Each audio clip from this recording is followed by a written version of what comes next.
আসসালামু আলাইকুম। সবাই কেমন আছেন? আশা করি সবাই ভালো আছেন। আমি আপনাদের আজকে মূলো রান্না করে দেখাবো। শীতকালে সে যাচ্ছে, এখন মূলোর সিজন আসবে সামনে। মূলো অনেকেই খেতে চায় না রান্না করলে, কিন্তু মজা করে রান্না করতে পারলে এটা অনেক ভালো লাগে খেতে। তাই আমি আজকে আপনাদেরকে মূলো রান্না করে দেখাবো। আমি এখানে মূলো নিয়েছি, মূলোটাকে আগে ভালো করে ছুলে ভালো করে আস্ত আগে ধুয়ে নিয়ে এভাবে কেটে নিয়েছি। সমুদ্রের মাছ দিয়ে রান্না করবো, অল্প ঝোল রেখে। আশা করি ভালো লাগবে।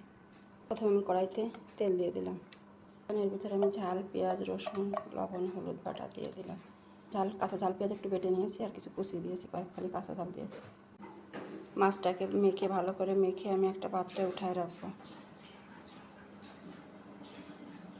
রেখে এখন আমি মূলা ঢেলে দিয়ে মূলাটাকে ভালো করে কষিয়ে নিব। এখন আমি ঢাকা দিয়ে জালটা ধরিয়ে দিলাম।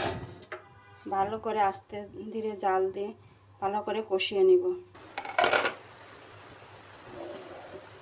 এখন আমি ভালো করে এটা নাড়িয়ে দিচ্ছি উল্টে পাল্টে। অল্প মিডিয়াম আছে জাল দিয়ে ভালো করে ভাজা করে কষিয়ে নেব। আবার ঢেকে দেব।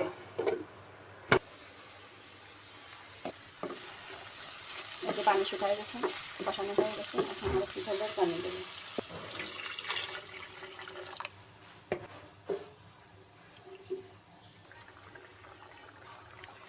এখন আমি মাছটা দিয়ে দিলাম। নামানোর আগে জিরার গুঁড়ো দিয়ে দিলাম।